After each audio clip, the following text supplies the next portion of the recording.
各位好，我係堂主 Raymond。我希望無論大家咩出身都好，都可以享有金石文化嘅興趣同埋權利。今日我喺肇慶市七星岩牌坊同大家分享一件美物，就係我手頭上呢一方壽山石尼姑樓象樓日對章。壽山石老礦尼姑樓石，又稱內姑寮，相傳附近古時有座尼姑庵，故得名。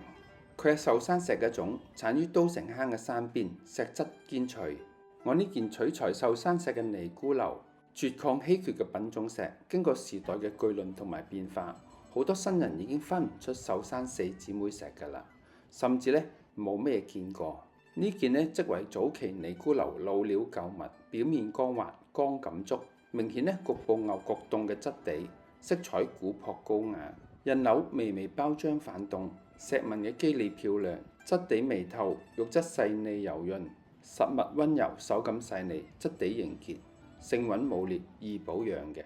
作品福州工，傳統圓雕嘅表式，東門派雕刻風格，主題象樓對章。作品仿清初形制，造型結構頗有古風，雕工細膩細緻，印台平整。呢個作品兩個象雙望，大象四肢微曲，前肢微微下跪姿勢，長鼻上捲至頭頂，象鼻噴漿，彷彿歡欣鼓舞之象，動感十足，古意盎然，神情逼真，非常適合把玩收藏。